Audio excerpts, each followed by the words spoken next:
हरे कृष्णा। जगत गुरु शिल प्रभुपाद की जय, पद्मवन गुरु महाराज की जय।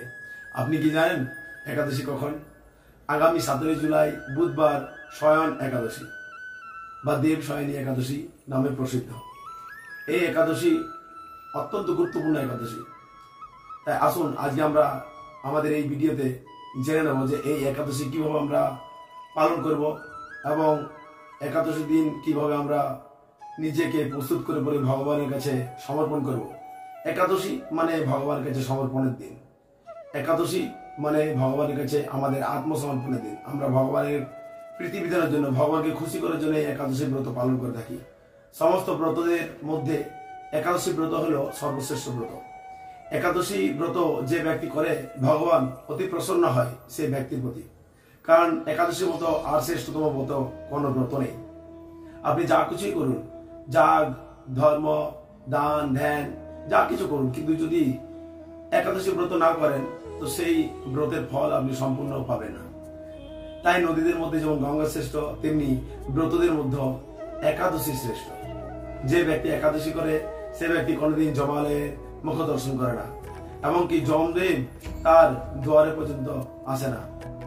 আসুন আজকের এই একাদশী মাহাত্ম্য শ্রবণ করব এবং তার আগে আমরা জানবো যে এই একাদশী ব্রতর দিনে আমরা কি কি গ্রহণ করতে পারি।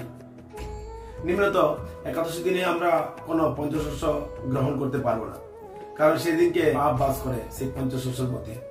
অতএব সেদিনকে চাল, ডাল, অন্ন, শস্য অর্থাৎ পঞ্চশস্য, রবি শস্য আমরা গ্রহণ করতে পারবো না। তাহলে কিভাবে একাদশী করব? একাদশী করার পন্থা রয়েছে নির্জলা, জলা বা ফলা। আপনি এই 3 প্রকার ভাবে একাদশী ব্রত করতে পারেন।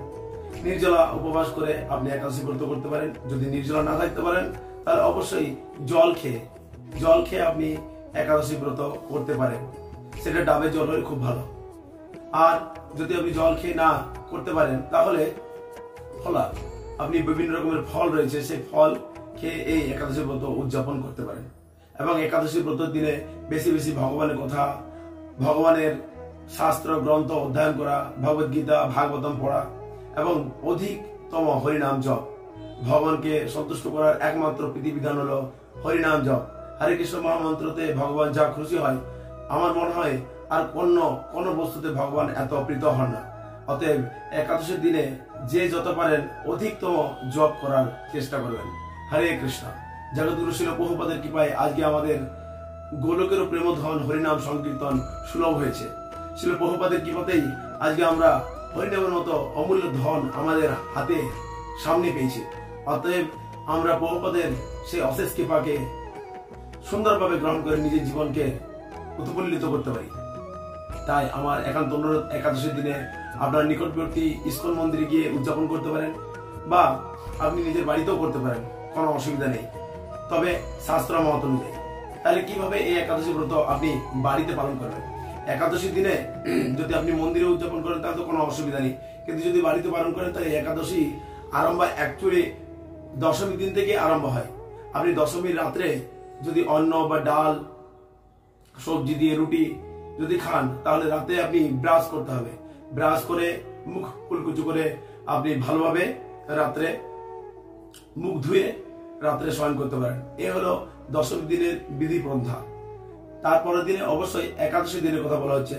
আপনি একাদশী দিনে সেম প্রসেসে আপনি স্নান আদি সবকিছু কমপ্লিট করে ভোরবেলায় মঙ্গল আরতি, এবং মঙ্গল আরতি করার পরে আপনি ভগবানকে সুন্দরভাবে শৃঙ্গার করে ভগবানকে ফল ভোগ লাগিয়ে আপনি সেটা ভগবানকে অর্পণ করে আপনি পরবর্তীকালে পেতে পারেন। যদি আপনি চান যে নির্জলা একাদশী বা উপবাস থেকে আমি একবেলা উপবাস বা সারা দুপুর পর্যন্ত উপবাস করে পরে উদযাপন করতে চাই, তো আপনি সেভাবেও করতে পারেন। আপনি একাদশীর দিনে ভগবানের কাছে সংকল্প করতে হয়। একাদশীর দিনে ভোরবেলায় ভগবানের কাছে সংকল্প করতে হয় কিভাবে আপনি এই একাদশীর দিনটাকে উদযাপন করতে চান। অতএব ভগবান আপনাকে শক্তি প্রদান করবে সেই একাদশী ব্রতকে সম্পূর্ণ করার জন্য। ভগবানের কাছে যদি আমরা কোনো কিছু প্রে করি তো ভগবান সেটা পূর্ণ করে। অতএব সেটা যদি ভগবানের প্রতি হয় তবে ভগবান তা আরো খুশি হয়। অতএব একাদশী দিন তো ভগবানের অত্যন্ত প্রিয় দিন। আপনি সেই একাদশী যখন উদযাপন করবেন ভগবান সেটাতে আরো অনেক খুশি হবে। হরে কৃষ্ণ। আসুন আজকে আমরা জেনে নেব এই শয়ন একাদশীর মাহাত্ম্য। শয়ন একাদশী কিভাবে আমরা উদযাপিত করব এবং এই শয়ন একাদশীর মাহাত্ম্য শ্রবণ করার পর কি ফল আমরা লাভ করতে পারি। হরি বল, হরে কৃষ্ণ। যুধিষ্ঠির মহারাজ যেভাবে ভগবান শ্রীকৃষ্ণের কাছে এই একাদশী ব্রত মাহাত্ম্য শ্রবণ করেছিল, অতএব আমরা সেই একাদশী ব্রত মাহাত্ম্য পাঠ করব এবং আপনারা মনোযোগ দিয়ে সেই পাঠ শ্রবণ করুন। তাহলে যুধিষ্ঠির মহারাজ ভগবানের কাছে শ্রবণ করার পরে যা ফল পেয়েছিল, অতএব আমরা শ্রবণের মাধ্যমে সেই ফল প্রাপ্ত করতে পারবো। হরে কৃষ্ণ। শয়ন একাদশীর মাহাত্ম্য। যুধিষ্ঠির মহারাজ বললেন, হে কৃষ্ণ, আষাঢ় মাসের শুক্লপক্ষ একাদশীর নাম কি? এর মহিমাই বা কি? তা আমাকে কৃপা করে বলুন। শ্রীকৃষ্ণ বললেন, ব্রহ্মা এই একাদশী সম্পর্কে দেবর্ষি নারদকে যা বলেছেন, আমি সেই আশ্চর্যজনক কথা আপনাকে বলছি। শ্রী ব্রহ্মা বললেন, হে নারদ, এই সংসারে একাদশীর মতো পবিত্র আর কোনো ব্রত নেই। সকল পাপ বিনাশ করে এই বিষ্ণু ব্রত পালন করা একান্ত আবশ্যক। যে ব্যক্তি এই প্রকার পবিত্র পাবনাশক এবং সকল অভিষ্ট প্রদাতা একাদশী ব্রত না করে তাকে নরকগামী হতে হয়। আষাঢ় মাসের শুক্লপক্ষ একাদশী সায়নী বা সায়ন একাদশী নামে বিখ্যাত। শ্রী ভগবান ঋষিকেশ এই ব্রত পালন করতেন। এই ব্রত সম্বন্ধে মঙ্গলময় পৌরাণিক কাহিনী আছে, আমি এখন তা বলছি। বহু বছর পূর্বে সূর্যবংশে মান্ধাতা নামে এক মহিষী ছিলেন।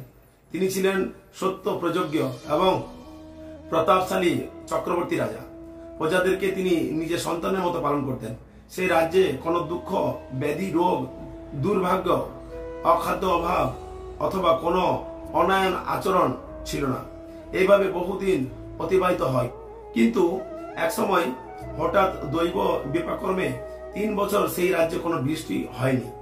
দুর্ভাগ্যবশত ফলে সেখানে দেবতার উদ্দেশ্য দান, মন্ত্র, স্বাহা, স্বাধ্যা ইত্যাদি শব্দ বন্ধ হয়ে গেলেন। এমনকি বেদ পাঠও ক্রমশ বন্ধ হলো। তখন প্রজারা রাজার কাছে এসে বলতে লাগলো, হে মহারাজ, দয়া করে আমাদের কথা শুনুন। শাস্ত্রে জলকে নাহার বলা হয়, আর সেই জলে ভগবানের আয়ন অর্থাৎ নিবাস। তাই ভগবানের এক নাম নারায়ণ। মেঘ রূপে ভগবান বিষ্ণু সর্বত্র বাড়ি বর্ষণ করে। সেই বৃষ্টি থেকে অন্ন এবং অন্ন থেকে প্রজাগণের জীবন ধারণ করে। এখন সেই অন্নের প্রভাবে প্রজারা ক্ষয়প্রাপ্ত হচ্ছে। অতএব হে মহারাজ, আপনি এমন কোন উপায় অবলম্বন করুন যাতে আপনার রাজ্যে শান্তি এবং কল্যাণ সাধন হয়। রাজা মান্ধাতা বললেন, তোমরা ঠিক বলছো। অন্ন থেকে প্রজার উদ্বুদ্ধ, অন্ন থেকে প্রজার পালন। তাই অন্নের অভাবে প্রজারা বিনষ্ট হয়। আবার রাজার দোষেও রাজ্য নষ্ট হয়।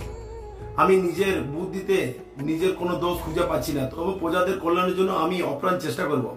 তারপর রাজা ব্রহ্মাকে প্রণাম করে সৈন্যসহ বনে গমন করলেন। সেখানে প্রধান প্রধান ঋষিদের আশ্রম ভ্রমণ করলেন। এভাবে একদিন তিনি ব্রহ্মার পুত্র মহা তেজস্বী অঙ্গিরা ঋষি সাক্ষাৎ লাভ করলেন। তাকে দর্শন করা মাত্রই রাজা মহা আনন্দে ঋষি চরণে বন্দনা করলেন। মুনিবর তাকে আশীর্বাদ এবং আকুল প্রশ্ন জিজ্ঞাসা করলেন। রাজা তখন তার বনের আগমনের কারণ সব বিস্তারিত ঋষিকে জানালেন।